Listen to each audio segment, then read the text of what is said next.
வணக்கம் பிரியமானவர்களே, விசுவாசத்தினுடைய ஆவியில் உங்கள் ஒவ்வொருத்தரையும் தேவனுடைய நாமத்தினாலே ஆசீர்வதிக்கிறேன். மிக நிச்சயமாக ஒரு அருமையான வாரத்தின் துவக்கமாய் இந்த வாரமானது இருந்தது என்பதை நான் நம்புகிறேன்.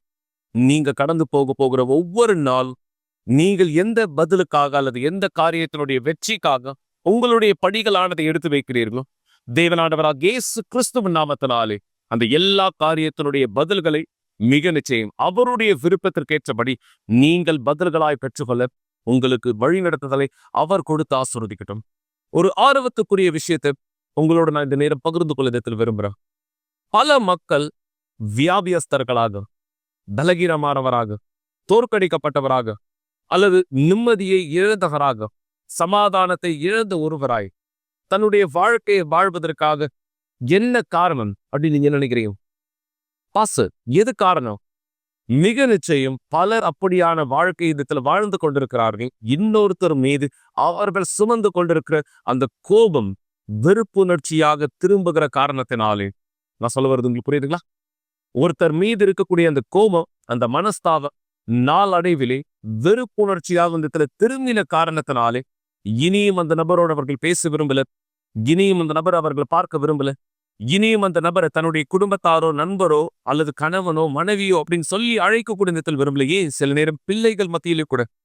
என பல மக்கள் இந்த நாள் அப்படியான கோபத்தை இன்னொருத்தர் மீது சுமக்கிறவராய் மத்தியில் இருக்கிறார்கள்.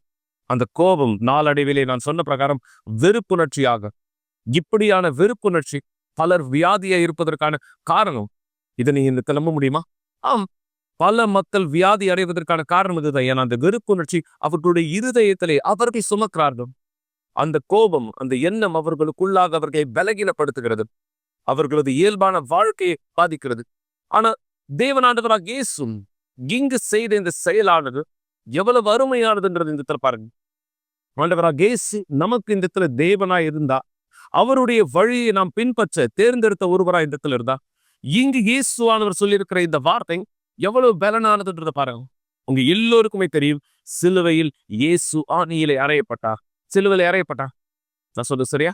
சிலுவையிலே அவர் இந்த வலிகளை, பலவிதமான பாடுகளை கடந்து சென்றார். எந்த ஜனங்கள் அவரை இந்த இடத்துல ஓசனா உன்னதமான தேவனை என்று இந்த இடத்துல வரவேற்றார்களோ, அதே ஜனங்கள் அவர்கள் இந்த இடத்துல சிலுவையில் அறைய முடியாது இந்த இடத்துல சொன்னார்கள். இந்த ஜனங்களை பார்த்து பிதாவின் இடத்திலே தேவன் என்ன விண்ணப்பமானது இந்த இடத்துல வைத்தார். இங்க கவனியும், லூக்கா 24:34 வசனத்திலே, அப்போது இயேசு பிதாவை இவர்களுக்கு மன்னியும், தாங்கள் செய்கிறது என்னதென்று அறியாதிருக்கிறார்களே என்றார். இயேசுனுடைய வார்த்தை இந்த இடத்துல கவனிச்சிங்களா? அவர் தன் பிதாவின் இடத்துல செய்த இந்த விண்ணப்பம் என்னதென்று இந்த இடத்துல பாத்தீங்களா? இவர்கள் என்ன செய்கிறார் என்று அறியாது செய்கிறார்களே, இவர்களை மன்னியும். தன்னை காயப்படுத்தின, தன்னை அவமானப்படுத்தின, தன்னை மிக மோசமான சூழ்நிலைக்கு தள்ளின நபர்களை இயேசு தன் பிதாவினிடத்துல கேட்கிறார், அவர்களுக்கு மன்னிப்பை தரும்படியாக. நாம தேவனுடையவராய் தேவனுடைய வழிகளை பின்பற்றுகிற ஒருவரா இருக்கலாம். இப்படி நாம இன்னொருத்தரை இந்த மன்னிக்காம போகுது, குறிப்பாய் நமக்கு எதிராக இந்த வருகிறவர்களின் தேவன் இதுதான் நமக்கான வழி இந்த கற்றுக் கொடுத்தார்.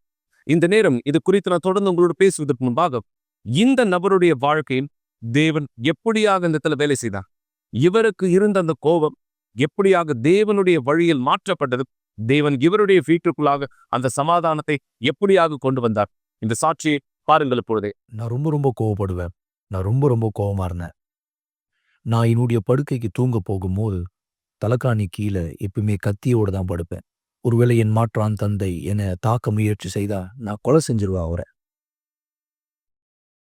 அந்த நேரங்கள்ல இதுதான் என்னுடைய யோசனை.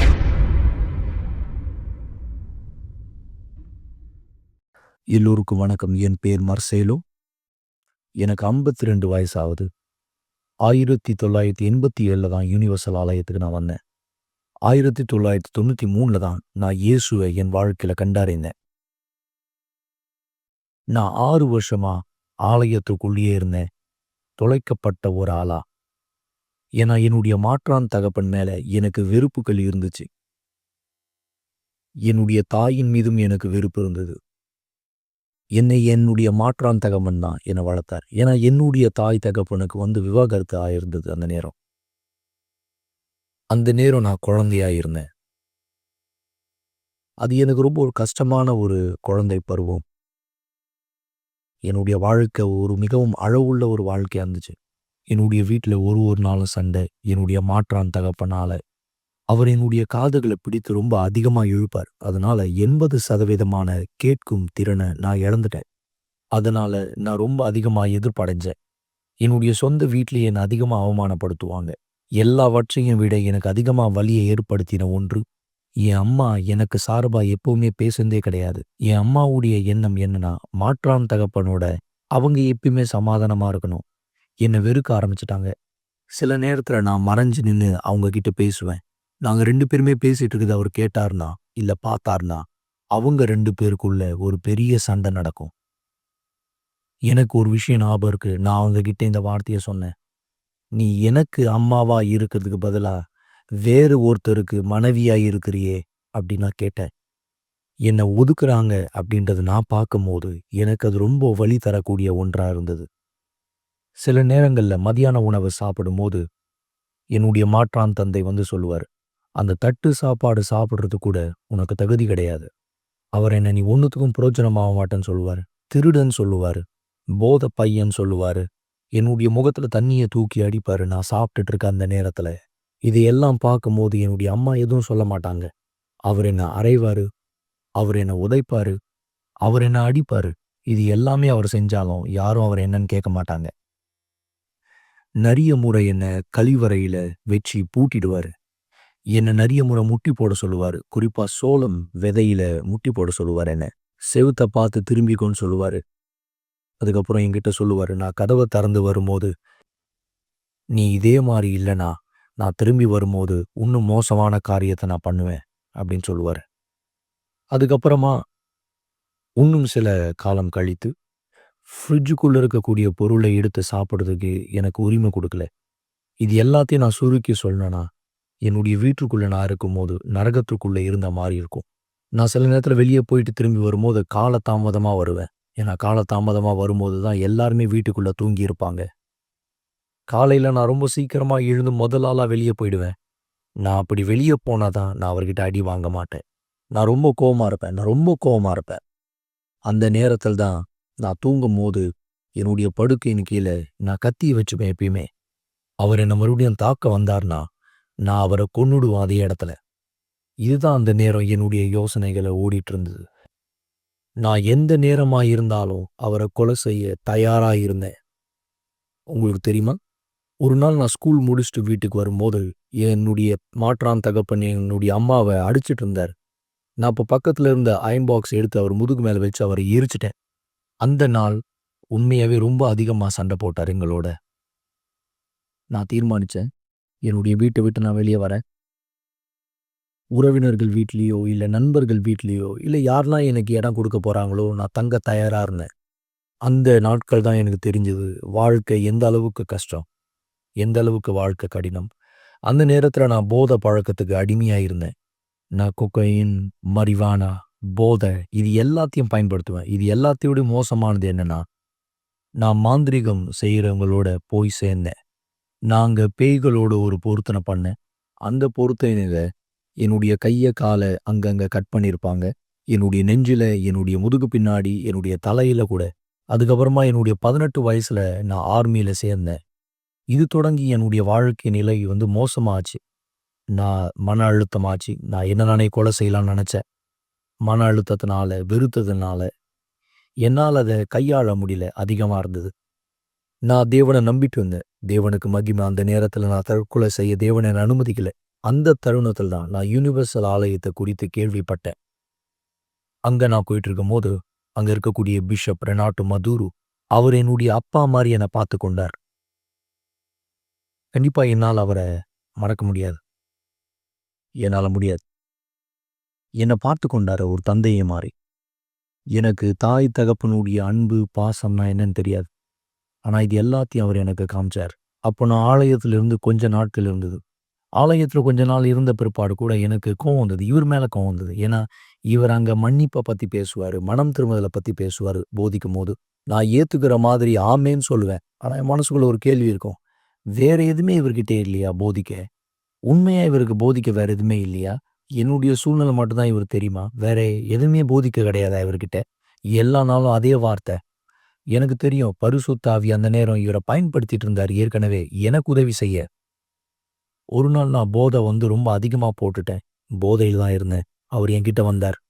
அவர் என்கிட்ட வந்து சொன்னாரு, "ஏய் தம்பி போதை அதிகமா போட்டிருக்கல்ல?" நான் சொன்னேன், "ஆமா." அப்போ அவரு கேட்டாரு, "உனக்கு பசி எடுக்குதா?" இதுதான் அவருடைய கேள்வி. "ஆமா, எனக்கு பசி எடுக்குதுன்னு" சொன்னேன். அப்போ அவருடைய மனைவிய கூப்பிட்டாரு. மனைவி வந்தாங்க. எனக்கு சாப்பாடு செஞ்சு குடுத்தாங்க. இது வெறும் ஒரு நாள் மட்டும் நடந்தது கிடையாது. பல நாட்கள் இந்த மாரி எனக்கு நடந்தது. அவருக்கு தைரியம் இருந்தது என்கிட்ட பேச. இதுவரைக்கும் யாருமே எனக்கு கத்துக் குடுக்காத விஷயங்கள், காரியங்கள் எல்லாமே அவர் பேசி எனக்கு கத்துக் குடுத்தார். நான் நம்புறேன், அப்பொழுது நான் இருந்த நெலைமை, எனக்கு இருந்த கெட்ட பழக்கம், இது எல்லாத்தையும் வச்சு பார்க்கும்போது, அந்த அந்த போதகருக்கு என்னுடைய ஆத்துமா மீது அன்பு இருந்தது. நான் அந்த நேரம் அவங்க மேல கோவப்படுவேன். ஆனா வீட்டுக்கு திரும்பி வரும்போது, அவங்க பேசின ஒரு ஒரு வார்த்தையும் என்னுடைய யோசனைக்குள்ள சுத்தி, ஆணிய வச்சு அடிச்சுக்கிட்டே இருந்தா எப்படி இருக்குமோ, அந்த மாரி இருக்கும். அந்த 6 வருஷம் காலத்துல நான் 4 முறை ஆலயத்த விட்டு வெளிய வந்துட்டேன். 2 முறை பெண்கள்னால வெளிய வந்தேன். 1 முறை நான் போதை பழக்கத்தினால வெளிய வந்தேன். கடைசியா நான் வெளிய வந்த முறை அமானுஷ்ய விஷயத்தினால நான் என்னை ஈடுபடுத்தினதுனால, நான் ஆலயத்த விட்டு வெளிய வந்துட்டேன். நான் சிறைச்சாலைக்கு போயிருக்கேன். போதை பழக்கத்தினால, திருட்டுனால, என்னுடைய மாற்றான் தகப்பன் என்ன சொல்லி என்ன கூப்பிடுவாரோ, அதே போல நான் மாறிட்டேன். விடுதலைக்கான ஜெபத்துல நான் இருக்கும்போது, அந்த ஜெபத்துல எனக்கு தல சுத்துற மாரி இருக்கும். ஆனா நான் எந்த அசிஸ்டன்ட்டையும் என் தல மேல கை வச்சு ஜெபிக்க நான் அனுமதி குடுத்ததில்ல. நான் ரொம்ப பெருமையா இருந்தேன். என் தல மேல கை வச்சு ஜெபிக்க நான் யாருக்கும் அனுமதி குடுக்கல. என்னால ஞாபகம் இருக்கு ஒரு நாள் பிஷப் கூட்டம் எடுத்துட்டு இருந்தார். அப்ப எல்லோரையும் பிஷப் முன்னாடி வர சொன்னார். யார் விடுதலையை பெற விரும்புறீங்களோ, நீங்க முன்னாடி வாங்கன்னு சொல்லி பிஷப் கூப்பிட்டாரு. நான் முன்னாடி போனேன். ஏன்னா, அப்படிப்பட்ட வாழ்க்கை நான் வாழக்கூடாதுன்னு நான் நெனச்சேன். தீர்மானம் எடுத்து முன்னாடி போனேன். நான் அந்த நேரம் அசுத்தத்தினால வெளிப்பட்டேன். அதுதான் முதலும் கடைசியான நேரம் நான் அசுத்தத்தினால வெளிப்பட்டது. நான் எனக்குள்ள சொல்லிக்கிட்டேன்.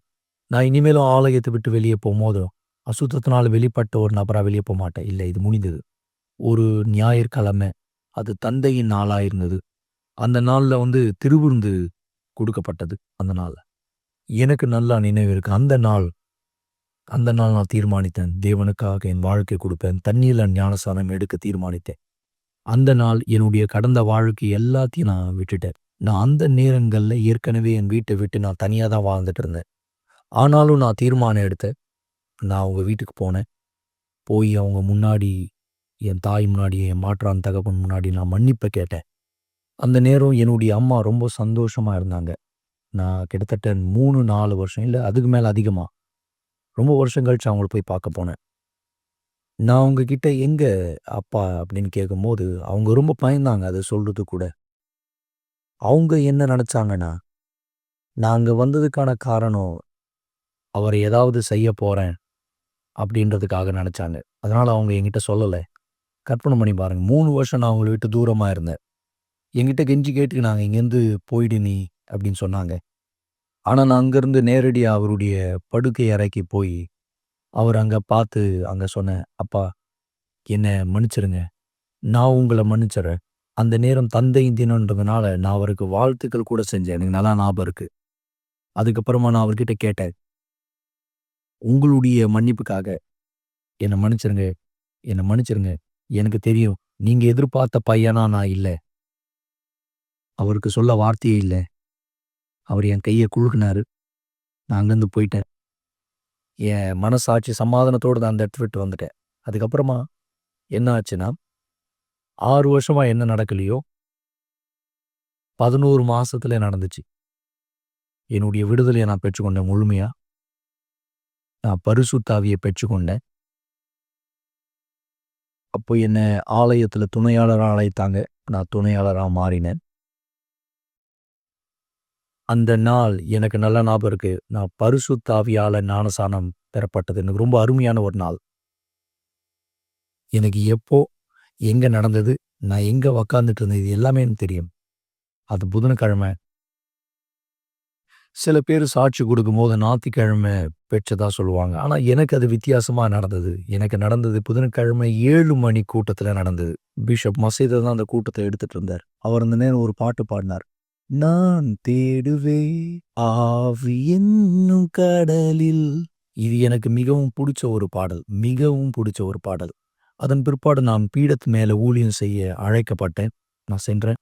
10 வருஷம் கழிச்ச பிற்பாடு நான் அமெரிக்கால ஊழியம் செய்துட்டு இருந்தேன். ஈப்பாவு சிட்டி, டெக்சாஸ்ல இருக்கிற சிட்டில. நான் அப்போ போதகரா இருந்தேன். எனக்கு ஒரு ஃபோன் கால் வந்தது. அந்த ஃபோன் கால்ல என்னுடைய அப்பா பேசினாரு. என் அப்பா சொன்னாரு, இந்த மாதிரி, "மகனே, இது ரொம்ப வேடிக்கையான ஒண்ணு. இதுவரைக்கும் என்னுடைய அப்பா என் வாழ்க்கையில என் மகனேன்னு சொன்னதே கிடையாது என்ன பார்த்து. என்னுடைய வாழ்க்கையில ஒரே ஒரு வருத்தம் ஒண்ணு இருக்கு. நான் உன்ன ரொம்ப மோசமா நடத்தினேன் எனக்கு தெரியும். நான் செஞ்ச எல்லாத்துக்காகவும் என்ன மன்னிச்சிடுறியான்னு கேட்டாரு. அந்த நேரம் நான் அவர ஏத்துக்கொண்டேன். மன்னிச்சேன். எனக்கு நல்லா ஞாபகம் இருக்கு. இப்போ வரைக்கும் கூட எனக்கும் அவருக்கும் ஒரு நல்ல ஒரு உறவு இருக்கு. எதுவுமே நடக்காத மாரி. எனக்குள்ள இனிமேல் அவர் வெறுப்பு இல்ல. அவர் மேலயோ அல்லது வேற யார் மேலயும் எனக்கு வெறுப்பு இல்ல. 30 வருஷமா அது என்னுடைய ஊழியத்த செஞ்சுட்டு இருக்கேன். என்னுடைய வாழ்க்கையில மிக அற்புதமான வருடம்னா இதுதான். என் மனைவியோட இணைந்து நான் செஞ்சுட்டு இருக்கேன். என்ன பொறுத்தவரைக்கும் தேவனுக்கு ஊழியம் செய்வது எனக்கு ரொம்ப பிரியமான ஒன்று.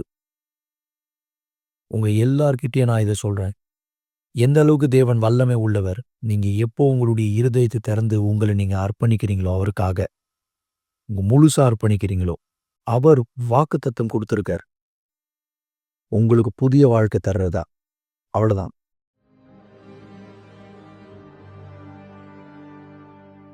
நல்லது மக்களே, இந்த நபர் தன்னுடைய வீட்டை தேவனால் ஆசீர்வாதமானதா இந்த இடத்துல மாற்ற என்ன செய்ய வேண்டும் என்பதை புரிந்து கொண்டவராய் தன் செயலானதை இந்த இடத்துல செய்தார்.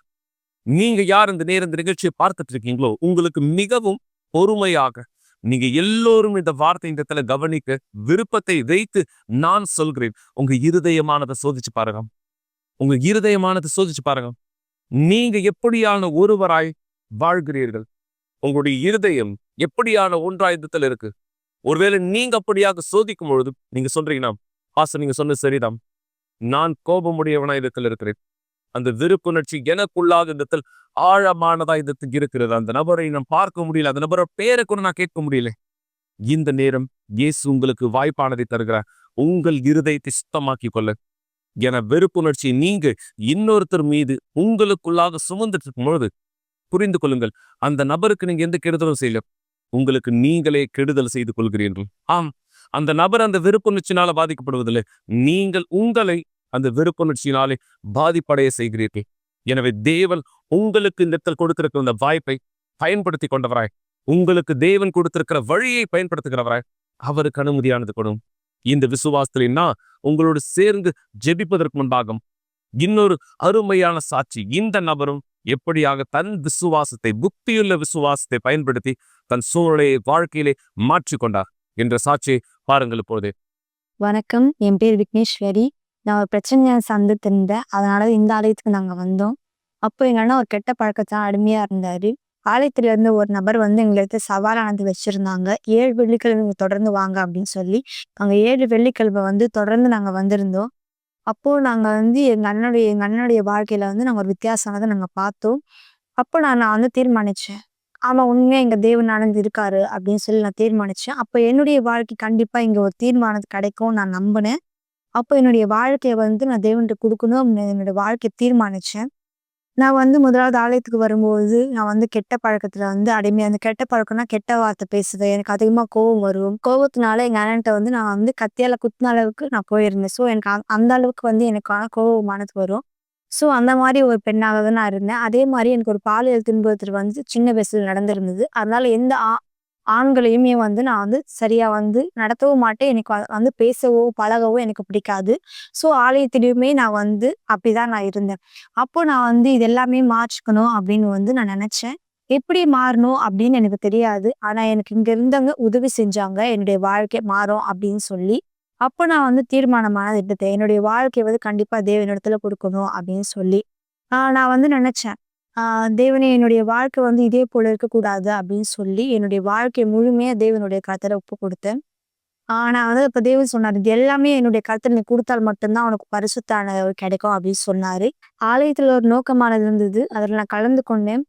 அப்ப வந்து என்னிடத்துல எந்தெல்லாம் வந்து மைனஸா இருந்ததோ அதெல்லாமே வந்து நான் தேவனுக்காக மாற்றிக்கினேன். ஆனா எனக்கு மாற்றும்போது எல்லாமே கஷ்டமா இருந்தது. ஏன்னா வந்து நான் ஒரு பெண்ணா ஒரு நாளும் ட்ரெஸ் பண்ணது கிடையாது.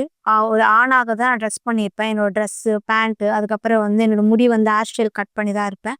ஏன்னா வந்து என்னுடைய தற்காப்புக்காக நான் பாதுகாக்கணும், என்ன பாதுகாத்துக்கணும் அப்படின்னு சொல்லி தான் நான் வந்து அந்த மாரி உடைகள் நான் உடுத்தினேன். அதுக்கப்புறமா வந்து அது தேவனுக்கு விருப்பம் இல்லாதது. அது வந்து நம்ம மத்தவங்களுக்கு மேல தேவனுக்கு மேல எதையும் நம்ம வைக்கக்கூடாது அப்படின்னு நான் தெரிஞ்சுக்கினேன். அத நான் வந்து மாத்திக்க ரொம்பவே கஷ்டமா எனக்கு இருந்தது. அதையும் நான் மாற்றிக்கினேன். நான் வந்து என்னோட வீட்ல என் வித்தியாசத்த எனக்காக பார்த்தாங்க. ஆலயத்துல ஒரு குழுவான இருந்தது. அந்த குழு யூடிஎஃப்பா இருந்தது. அந்த இடத்துல வந்து வித்தியாசமா எங்களுக்கு வந்து கத்துக் குடுத்திருந்தாங்க. என்னன்னா, விசுவாசம்னா என்ன? அப்படின்னு கத்துக் குடுத்திருந்தாங்க. அதுல வந்து விசுவாசம்னா என்ன? அப்படின்னு நான் வந்து யோசிச்சேன். விசுவாசம்னா எனக்கு என்னன்னு சுத்தமாவே தெரியாது. அப்ப நான் வந்து அங்க இருக்கிறவங்ககிட்ட நான் கேட்டேன். விசுவாசம்னா என்ன? அத எப்படி பயன்படுத்தணும்? அப்படின்னு நான் வந்து கேட்டிருந்தேன். அப்ப நான் வந்து இல்ல, ஒரு ஒரு நாளும் நம்ம வந்து காலையில எந்திச்சு நம்ம ப்ரேயர் பண்ணணும் அப்படின்னு சொல்லிக் குடுத்திருந்தாங்க. நான் வந்து ரொம்ப அதிகமாவே தூங்குவேன். எனக்கு வந்து காலையில ஏந்திச்சுக்கிறதெல்லாம் எனக்கு பிடிக்காது. நான் ரொம்ப நேரம் தூங்குவேன். ஆனா நான் தேவனுக்காக அத வந்து தியாகமானது செஞ்சேன். இல்ல எனக்கு தூக்கம் முக்கியம் கிடையாது. நான் வந்து அத கத்துக்கணும் அப்படின்னு சொல்லி நான் கீழ்ப்படிஞ்சேன். அப்ப நான் ஒரு ஒரு நாளும் வந்து காலையில 3 மணிக்கு எந்திச்சு ப்ரேயர் பண்ணுவேன். எனக்கு பரிசுத்த ஆவி வேணுன்றதுக்காக. அதுக்கப்புறம் வந்து நான் ஸ்கூலுக்கு போகும்பொழுது, ஸ்கூல்ல தனிமையா இருக்கும்பொழுது, அதுக்கப்புறம் லஞ்ச் டைம்ல கிடைக்கும்போது, அப்பல்லாம் நான் என்ன செய்வேன்னா, தேவன் எனக்கு வேணும், எனக்கு பரிசுத்த ஆவி வேணுன்றதுக்காக, என்னோட தனிமையான நேரத்த கூட தேவனுக்காக மட்டும் தான் ஒதுக்குனேன். அப்ப நான் வந்து ஆ ஸ்கூல்ல வந்து ஸ்கூல்ல வந்து நான் படிச்சது வந்து வேற ஸ்கூல். அதனால வந்து அங்க வந்து ஜெபிக்கலாம் முடியாது. ஸோ, அதனால வந்து நான் வாஷ்ரூம் போறேன் அப்படின்னு சொல்லி, அங்க போய் ஒரு ஜஸ்ட் 5 மினிட்ஸ் 5 நிமிஷம் அப்படி நான் வந்து ப்ரேயர் பண்ணிட்டு, நான் வந்து பரிசுத்த ஆவி தேடி நான் வருவேன் திருப்பி கிளாஸ்க்கு. ஸோ, அந்த மாரி தொடர்ந்து ஒரு ஒரு நாளா வந்து செஞ்சுட்டே இருந்தேன். என்னுடைய வாழ்க்கையில வந்து ஒரு மாற்றமானது எனக்கு கிடைச்சது. ஸோ, பரிசுத்த ஆவி அப்படின்னும்போது, பரிசுத்த ஆவி யாருன்னு எனக்கு தெரியாது. பரிசுத்த ஆவி எப்படி தேடணும்னு எனக்கு தெரியாது. ஒரு ஒரு விஷயத்தையும் நான் இங்க வந்து கத்துக்கினேன். பைபிள் எப்படி படிக்கணும்னு நான் வந்து கத்துக்கினேன். தேவனுடைய விஷயத்த வந்து தேவன் என்னென்ன செஞ்சாரு அப்படின்னு சொல்லி, அதுலேருந்து விசுவாசத்த நான் இன்னும் அதிகமா தெரிஞ்சுக்கினேன். ஸோ, பரிசுத்த ஆவி கிடைக்கும்போது என்னுடைய முன்னாடி எப்படி இருந்துச்சுன்னா, என்னுடைய வாழ்க்கை ரொம்ப அழிக்கப்பட்டதா, மன அழுத்தத்தினால எனக்கு வந்து தற்கொலை இருந்துச்சு. வீட்ல வந்து அப்பா, அம்மா சரியில்லாதனால எனக்கு நிம்மதியா தூக்கம் வராது. நான் அன்டைம்ல வந்து ஏந்திச்சு உட்கார்ந்துட்டு இருப்பேன். ஸோ, இந்த மாதிரியான சிச்சுவேஷன் வந்து நான் கடந்து போயிட்டு இருந்தேன். இது எல்லாத்துக்கும் என்ன தீர்வானது இருந்துச்சு அப்படின்னு நான் வந்து தீர்வ தேடி நான் இருந்துட்டு இருந்தேன். ஸோ, அப்ப வந்து பரிசுத்த ஆவி தான் ஒரு தீர்வு. அதுலேருந்து நம்மள விடுதலையாக்கி குடுப்பாரு அப்படின்னு சொல்லி நான் தெரிஞ்சுக்கினேன். ஸோ, அப்ப இந்த வாழ்க்கை தேவனுடைய கரத்துல ஒப்பு குடுத்தேன். இது எல்லாமே எனக்கு கஷ்டமா இருந்துச்சு. ரொம்ப சுலபமா இல்ல எல்லாம் நான் மாற்றுறதுக்கு. ஆனா எல்லாத்தையுமே நான் வந்து செஞ்சேன். அப்போ எனக்கு பரிசுத்த ஆவி வந்து கிடைச்சது. எந்த நாள் அப்படின்னா, சண்டே வந்து அந்த நாளா இருந்தது. அந்த சர்வீஸ்ல நான் வந்து கத்துக்கினேன். பரிசுத்த ஆவி எனக்கு வேணும் அப்படின்னு சொல்லி. எனக்கு வந்து எல்லாருக்குமே பரிசுத்த ஆவி கிடைக்குது. எல்லாருக்குமே தேவன் இருக்காரு அப்படின்னு சொல்லிட்டு இருந்தாங்க. ஆனா எனக்கு தேவன் வேணும் அப்படின்னு சொல்லி நான் அன்னைக்கு தீர்மானிச்சேன். இங்கேருந்து நான் வெளிய போகும்போது எனக்கு பரிசுத்த ஆவி இல்லாம நான் போக மாட்டேன் அப்படி ஒரு தீர்மானத்தோட தான் அந்த நாள் நான் வந்தேன். அப்போ நான் தீர்மானிச்சேன், தேவனே உம்முடைய ஆவி இல்லாம இந்த கூட்டத்துல இருந்து நான் வெளியே போக மாட்டேன் அப்படின்னு தீர்மானிச்சேன். அப்போ எனக்கு கண்டிப்பா பரிசுத்த ஆவி எனக்கு கிடைச்சது. முன்னே இல்லாத விட ரொம்ப அதிகமா சந்தோஷமா ஒரு நிம்மதியான ஒரு இருதயம் எனக்கு இருந்துச்சு. என்னுடைய பார்வை மாறிச்சு, என்னுடைய சிந்தனை மாறிச்சு, என்னுடைய வார்த்தையானது மாறிச்சு. நான் முன்பு இல்லாத மாரி எனக்கு நானே ஒரு வித்தியாசம் எனக்கு தெரிஞ்சது. முன்னாடி நான் வந்து நிறைய விஷயத்த என்னால வந்து ஃபேஸ் பண்ண முடியாது. நைட்ல தனியா போக முடியாது. நான் வந்து அதாவது ஜென்ஸ் கிட்ட வந்து நான் பேச மாட்டேன். தயங்குவேன். ஸோ இந்த மாரி சிச்சுவேஷன்லாம் இருந்துச்சு. ஆனா இது எல்லாமே நான் தேவன் கிடைச்சதுக்கு அப்புறமா இது நான் எல்லாமே நான் வந்து ஃபேஸ் பண்ணேன். முன்பு நான் தேவனோட சேர்ந்து ஜெயிக்க முடியாதுன்னு தேவனோட சேர்ந்து நான் ஜெயிச்சேன். நான் வந்து முன்னாடி ஆணாக நான் டெஸ்ட் பண்ணேன். ஆனா இப்போ நான் அதையும் நான் மாத்திக்கினேன். என்னோட தேவனோட சேர்ந்து.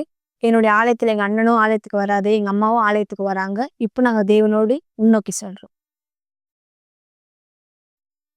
நல்லது மக்களே, இந்த 2 சாட்சியிலும் நீங்க இந்த இடத்துல கற்றுக்கொண்டிருப்பீர்கள். உங்களுடைய இருதை தூய்மையா இருப்பது எவ்வளவு அவசியமானது. ஒருவேளை நீங்க இந்த இடத்துல சொல்லலாம், பாஸ்டர் என்னால மன்னிக்க முடியல, நான் விரும்புறேன் ஆனா என்னால மன்னிக்க முடியல. உங்களுடைய இருதயத்தினாலே மன்னிக்க இந்த இடத்துல யோசிக்காதீர்கள். ஏன்னா இருதயம் ஒருபொழுதும் மன்னிக்க அந்த வெறுப்புணர்ச்சி எடுக்க அனுமதி கொடுப்பதில்லை. இருதயம் திருக்கானதும் கேடுள்ளதுமா இருக்கிறது. நீங்க உங்க சிந்தனையை பயன்படுத்தணும். உங்க சிந்தனையிலாவே அந்த நபருடைய பெயரை சொல்லி, நான் தேவனை அந்த நபரை மன்னிக்கிறேன். அந்த நபர் எனக்கு செய்தது மோசமான காரியமாய் கூட இருக்கட்டும், ஆனால் நான் அவரை இந்த இடத்தில் மன்னிக்கிறேன். அறிக்கிடுங்கள். தேவன் உங்களுக்கு இந்த உதவி செய்வார்.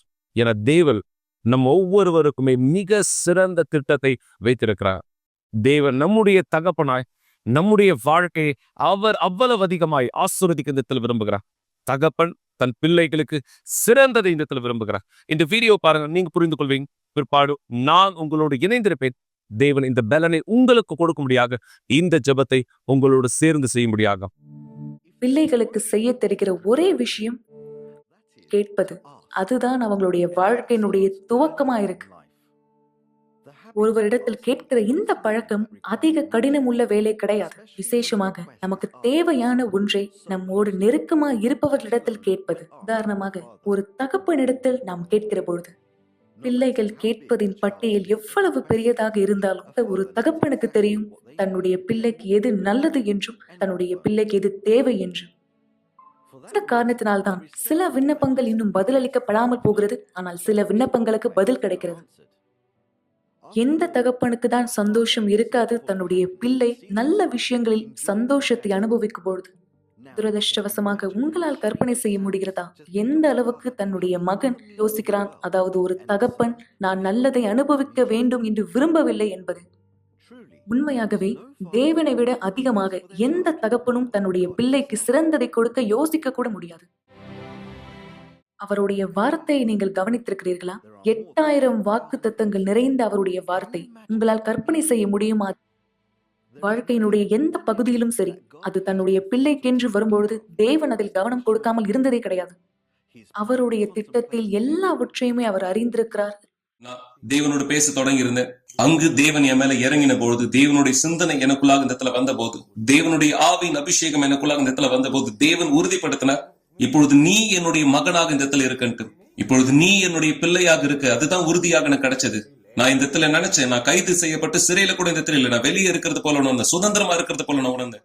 என்ன அழுது அந்த இடத்துல தேவன் இடத்துல எல்லாவற்றையும் ஊற்றுனேன். அதன் பிற்பாடு நான் அழறத நிறுத்தினேன். எனக்குள்ள சமாதானம் இருந்தது. அந்த இடத்துல நான் உண்மையாவே நம்பின பாஸ்டர், எந்த விதமான உணர்ச்சியும் கிடையாது. நான் இனிமேலும் அழல. பரிசுத்தாவியானவர் எனக்குள்ள உறுதியை கொடுத்தாரு. முன்பாக நான் அவருடைய மகளா இல்லை, இப்ப நான் அவருடைய மகளா இருக்கேன். இப்போ தேவன் என்கிட்ட சொல்றாரு, நீ என்னுடைய மகளா இருக்க. என் முழு பலத்தோடு நான் பரிசுத்தாவியால் அபிஷேகிக்கப்பட்டேன். நான் சொன்னேன், எனக்கு தேவன் வேணும், நான் தேவனை அறியணும். அதுதான் நடந்தது. நான் அந்த நாளில் தேவனை சந்தித்தேன். நான் சீஷர்கள் கூட்டம் சனிக்கிழமை அன்னைக்கு நான் அபிஷேகிக்கப்பட்டேன். அந்த நாளை ஒருபொழுதும் என்னால் மறக்க முடியாது. அவர்கள் தன்னுடைய தகப்பனை கனப்படுத்தியும் அவர் கனப்படுத்தாமல் இருப்பது சாத்தியமான காரியமா? அவர்களுக்கு பதிலளிக்கப்படுகிறது மற்றும் அவர்கள் தேவனால் கவனித்துக் கொள்ளப்படுகிறார்கள். இது நிரூபிக்கிறது, தேவனுடைய பிள்ளையாய் ஒரு நபர் மாறுவதனுடைய வல்லமையை பெறுவதை பார்க்கிலும் தங்களுடைய வாழ்க்கையில் சிறந்ததாய் எதுவுமே அவர்கள் காண முடியாது.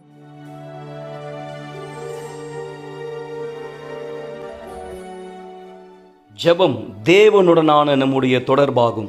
நீங்கள் சாட்சிகளை பார்த்தீர்கள், நீங்கள் வார்த்தையை கேட்டீர்கள். ஆனால் இப்பொழுது தயவு செய்து கண்களை மூடியிருங்கள். ஜெப நேரத்திற்காய் நாம் நம்மை ஆயத்தப்படுத்திக் கொள்ளலாம். எங்கள் ஆண்டவராகிய இயேசுவே, என் தேவாவியானவரே, இப்படியாகத்தான் நீர் எங்களுடைய தகப்பனாக எங்கள் வாழ்க்கைக்கு ஒவ்வொரு முறையும் சிறந்ததை நீர் விரும்புகிறவராயிருக்கிறீர். எங்கள் இயேசுவே, எங்கள் தேவாவியானவரே, உம்முடைய சர்வ வல்லமையான கரத்தினுடைய பதிலானதை நாங்கள் இந்த பார்க்க எங்களுக்கு இந்த உதவி செய்ய இந்த கேட்கிறேன். என் தேவனை, யார் இந்த நேரம் இந்த வார்த்தையினால் இப்போதே தொடப்பட்டவராயிருக்கிறாரோ, தன்னுடைய இருதயத்திற்குள்ளாக அப்படியான வெறுப்புணர்ச்சியை சுமந்து கொண்டிருக்கிறார், மன்னிக்க முடியாத எண்ணங்களை சுமந்து கொண்டிருக்கிறார். இவருக்கு அது தெளிவாக தெரிகிறது. அந்த நபருடைய பெயரை கேட்டாலே, அந்த நபருடைய பெயரானது இந்த உச்சரிக்கப்பட்டாலே இவருக்குள்ளாக அந்த கோபம் எழும்பக்கூடியதா இந்த இருக்கிறது.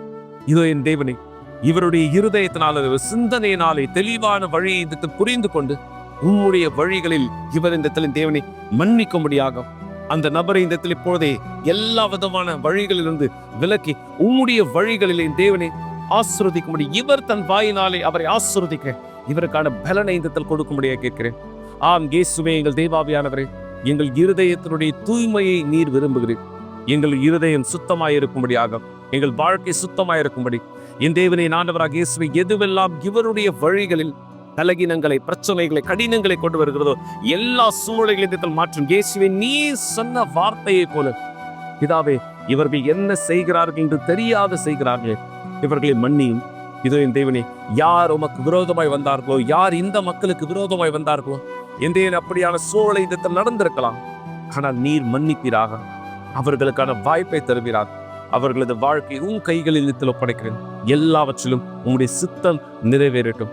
எங்கள் தேவனும் சர்வ வல்லவருமாய் இருக்கிற ஆண்டவராகிய இயேசு கிறிஸ்துவின் பெயரால் பரிசுத்த ஆவியானவரே ஆமென். தேவன் உங்களுக்கு உதவி செய்யட்டும், உங்களுக்கான புது வாழ்க்கையை கொடுக்கட்டும். நாளை இன்னொரு அருமையான செய்தியோடும் விசுவாச நிகழ்ச்சி சந்திக்கலாம். தேவன் உங்களை ஆசீர்வதிப்பார். சென்று வாருங்கள் மக்களே.